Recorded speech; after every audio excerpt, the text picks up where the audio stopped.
Bom, falando sobre a economia, com o país duramente afetado pela pandemia, a economia sofre com os efeitos das medidas de restrição e o Congresso tenta avançar com as pautas das reformas, entre as mudanças à tributária, que pode reduzir o que se chama de custo Brasil. Para falar sobre essas medidas estudadas pelo governo para a recuperação da economia, nos atende gentilmente o secretário de Produtividade, Emprego e Competitividade do Ministério da Economia, Carlos Costa.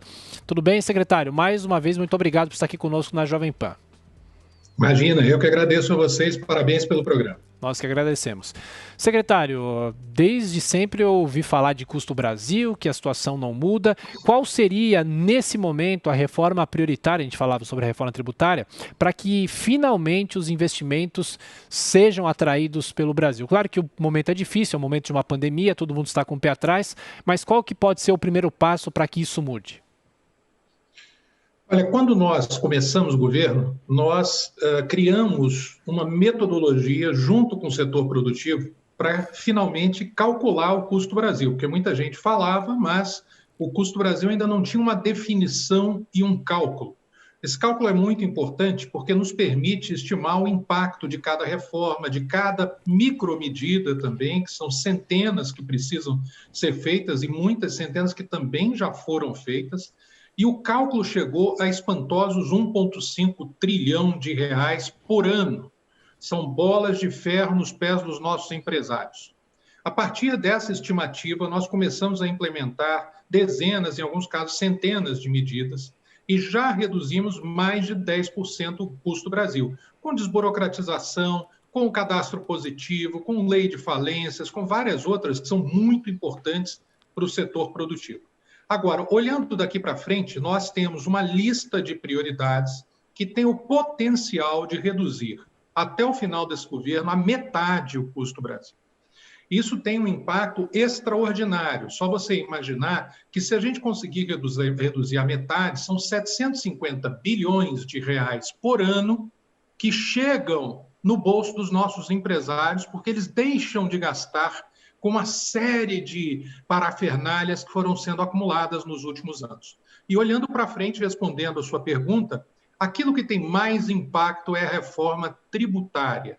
Pelos nossos cálculos, ela tem impacto de 125 bilhões de reais de redução no custo Brasil. Veja que não são nem 10%, mas é o maior impacto. É por isso que a gente sempre diz que redução de custo Brasil não tem bala de prata. São centenas de medidas que, com gestão, com acompanhamento, com persistência e com unicidade dentro do governo, na parceria com o Congresso, que a gente consegue debelar. Secretário Carlos da Costa, agora a pergunta de Denise Campos de Toledo. Secretário, bom dia. E vamos falar dessa questão da reforma tributária, porque a gente tem dois projetos, pelo menos, em tramitação no Congresso, não é? A PEC 45, por exemplo, na Câmara, tem outro projeto no Senado, e tem a proposta que foi apresentada pelo próprio governo, né, que unifica apenas PIS e COFINS. Eu queria saber, quando o senhor faz essa projeção em relação ao reflexo que teria sobre o setor produtivo do país, qual a reforma que está sendo considerada e se o senhor vê ambiente político para que ela seja implementada num prazo relativamente curto, que ela possa avançar, por exemplo, neste ano. Ano que vem nós temos eleições, a gente sabe que dispersa muito o foco político. O senhor vê alguma condição de a reforma tributária avançar e qual seria essa reforma? Denise, excelentes pontos. A estimativa que nós fizemos foi com base na reforma que teria o maior impacto, que pega alguns elementos de cada uma. Tá? Os elementos com maior impacto são a unificação de PIS e COFINS, uma espécie de IVA dual e a desburocratização dos procedimentos tributários. Essa desburocratização, para você ter uma ideia e todos os ouvintes, ela tem um impacto enorme sobre as empresas. Hoje, a empresa brasileira gasta, na média, aproximadamente 1.000 horas por ano para lidar com a parafernália tributária. Isso é inadmissível, isso é inadmissível. 2/3 disso é ICMS, para ter uma ideia. Mas o terceiro país, para você imaginar a diferença, o terceiro país mais burocrático do mundo, as empresas gastam só 300 horas. Então, não é que o Brasil seja o mais burocrático, ele é 3 vezes mais burocrático do que o terceiro. Então, as reformas que foram consideradas aqui são aquelas que têm maior impacto na desburocratização, na simplificação, porque 1.000 horas por ano, imagina as milhões de empresas brasileiras, cada uma gastando 1.000 horas por ano, isso dá um custo estratosférico. É uma bola de ferro pesada. Então, a reforma tributária que nós consideramos é uma reforma simplificadora, uma reforma que unifique PIS e COFINS e que caminhe na direção do IVA dual para simplificar o ICMS. Agora, se isso é politicamente factível, nós estamos bastante otimistas, porque essa reforma que nós consideramos não é uma reforma extraordinariamente complexa. Ela é uma reforma com foco principal em simplificação, em transparência, em segurança jurídica, em retirar todas as incertezas que hoje estão por detrás de uma declaração do dia a dia de uma empresa. As empresas foram sendo tomadas nas últimas décadas por tantas medidas complexas que hoje elas não sabem mais nem se elas estão pagando o imposto de direito, porque é uma instrução dizendo uma coisa, outra instrução dizendo outra. A Receita Federal está trabalhando já para simplificar isso, mas só por meio de uma reforma tributária simplificadora, não é uma reforma tributária gigantesca, é que nós vamos ter essa redução do custo do Brasil. Secretário, agora a pergunta de Rodrigo Constantino. Olá, secretário, Rodrigo. Parabéns pelo trabalho. O ministro Paulo Guedes, numa entrevista ontem, disse que, abre aspas, é importante deixar claro para todo mundo que a política que dispara essas ondas de reformas. Nós tínhamos que esperar justamente a troca de comando na Câmara dos Deputados e no Senado para podermos encaminhar as reformas. O senhor acabou de mencionar a questão da viabilidade política e, por isso, uma reforma gradual que vai simplificando. A pergunta que eu lhe faço é muito direta. Essa troca de comando a que se refere o ministro, ela de fato melhorou a articulação da equipe toda de vocês com o Congresso? Agora aumentaram as chances de fato de encaminharem e aprovarem essas reformas necessárias? Olha, Rodrigo, não só melhoraram, como já temos resultados muito pragmáticos, né? Nos últimos dias vimos aí a aprovação da Lei do Gás, que tem um impacto muito significativo sobre o custo do Brasil, por exemplo, tem impacto de 13 bilhões de reais. Nós vimos a aprovação ontem, na verdade, a apreciação dos vetos do saneamento. O saneamento é uma outra reforma que também tem um impacto importante sobre o custo do Brasil. Então, nós estamos vendo as coisas acontecendo em 30 dias. Isso nos deixa muito otimistas para o futuro. Nós acreditamos que hoje o diálogo ele é muito coerente, muito produtivo. É óbvio que a gente não concorda em tudo, os deputados não concordam em tudo, e isso é bom, isso é a democracia ruidosa, como o ministro Paulo Guedes fala sempre. E o que é silencioso é a tirania, né? Que nós todos somos contra a tirania. O silêncio da tirania versus o ruído da democracia. É esse ruído, esse debate com a primazia das boas ideias que nós acreditamos que irá preponderar nesse momento com o Congresso Nacional. Então, nós estamos bastante otimistas. É claro que a gente tem um sonho. Do sonho para a realidade, a gente vai ter aí uma evolução importante, uma transformação do país, mas que já será suficiente para reduzir muito o custo do Brasil. Pergunta agora de José Maria Trindade.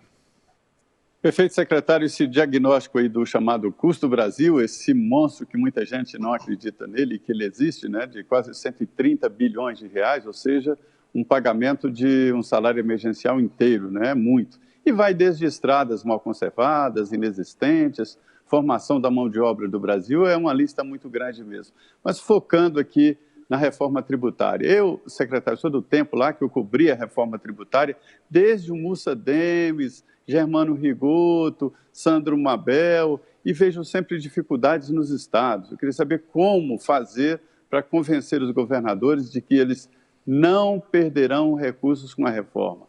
Esse é o terror de todos que lidam com a reforma tributária. Zé Maria Trindade, eu até hoje tenho, até porque fui coautor de 2 volumes muito grandes da comissão coordenada pelo Matos Filho, há mais ou menos mais de 15 anos. E se a gente olha aquele relatório e a situação atual, é muito parecido. E as recomendações daquele relatório e que nós vivemos hoje também é muito parecido. Por que eu sou otimista? Primeiro, porque a situação piorou muito. Piorou demais. A carga tributária é estratosférica hoje, é você ter uma carga tributária deste tamanho num país tão desigual, em que a tributação tem que cair mais sobre a atividade produtiva. Então, isso faz com que todo o setor produtivo se mobilize muito mais para que todas as imperfeições do sistema tributário consigam fazer com que o custo, pelo menos da gestão tributária, caia para eles conseguirem pagar as coisas de maneira adequada. Segundo lugar, hoje há uma determinação do governo realmente de priorizar a reforma tributária.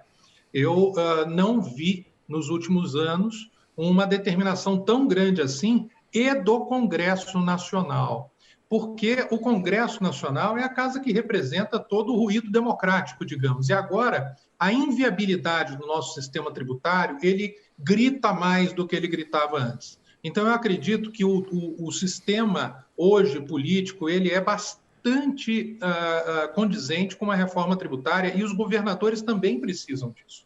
Porque os governadores, que também têm um perfil talvez diferente daqueles que tinham no passado, eles também sabem que emprego, renda e, consequentemente, a sua receita fiscal depende de crescimento. E que o nosso sistema tributário é um grande nó na garganta dos nossos empresários. Isso tudo faz com que eu esteja muito otimista. Eu, todo o governo e até os principais atores dentro do Congresso Nacional. E olha, o número é tão estratosférico que não são 130 bilhões, não. É 1,5 trilhão de reais por ano de custo Brasil. 130 é só o custo do nosso sistema tributário.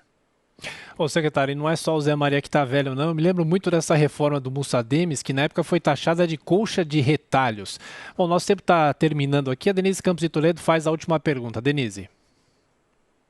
Das reformas, ter esse lado das reformas estruturais, não é, que mexe com marcos regulatórios, mesmo a reforma tributária. Agora, o Brasil tem uma deficiência, entre aspas, que é a questão fiscal. Isso tem pesado muito, tem afetado a credibilidade do país, tem mexido no risco do país, não é, na confiança dos potenciais investidores. E o Brasil teve, inclusive, agora de elevar os juros, o que tem muita relação com isso. Nós temos o dólar muito pressionado, muita instabilidade, curva de juros pressionada. A PEC emergencial não conseguiu acomodar as expectativas nesse sentido. O senhor vê alguma condição de uma reforma estrutural do ponto de vista fiscal que possa garantir essa credibilidade e fazer com que todo esse potencial de investimentos aconteça de fato? Porque o Brasil pode atrair muito dinheiro, não é? Ele tem espaço para isso, ele tem demanda, só que pega do lado fiscal já há muito tempo.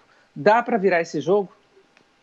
Olha, Denise, juros altos têm sido um dos maiores fatores do custo Brasil. Para você ter uma ideia, quando nós assumimos, o custo de financiar um negócio era 200 bilhões de reais, considerando esse 1,5 tri. Ou seja, as nossas empresas pagam de juros 200 bilhões de reais por ano acima do que uma empresa média na OCDE. Isso tem várias razões. O cadastro positivo, por exemplo, já diminuiu e a estabilidade fiscal é a principal delas. Por isso que quando nós conseguimos trazer credibilidade ao mercado nos 2 primeiros anos e isso viabilizou a redução de juros, o custo Brasil já caiu. Foi um dos principais fatores que reduziram o custo Brasil nesses 2 anos. O que nós precisamos agora é de credibilidade fiscal. Credibilidade fiscal não significa que nós vamos ter um superávit fiscal no primeiro ano. Significa que a trajetória da relação dívida-PIB, ela não é explosiva e ela, no médio e longo prazo, começa a cair. A nossa equipe da Secretaria Especial da Fazenda, nossos pares aqui, eles estão muito seguros de que aquilo que foi aprovado é suficiente para estabilizar e depois reduzir a relação dívida-PIB. Esta credibilidade é o que nós precisamos, mas é uma credibilidade que é conquistada com viabilidade política. Eu me lembro daquelas discussões, se hoje nós vivemos uma dominância monetária ou dominância fiscal, nós vivemos no Brasil a dominância política. Se nós tivermos instabilidade política, todas as reformas vão por água abaixo. Nós hoje, como inclusive comentamos antes, temos um equilíbrio político que ele é suficiente para que nós caminhemos no caminho da prosperidade, como dizemos, que tem como ingrediente a queda no médio e longo prazo da relação dívida-PIB. Isso manterá juros controlados, juros adequados para o nosso empresário, para o nosso consumidor, mas este equilíbrio precisa ser mantido e precisamos de apoio de toda a sociedade para que o nosso governo seja mais leve e seja mais fácil fazer negócio no nosso país. Secretário Carlos da Costa, do Ministério da Economia, mais uma vez, obrigado pela atenção, pela gentileza, bom trabalho. Um abraço, um bom dia a todos os ouvintes. Obrigado. Agora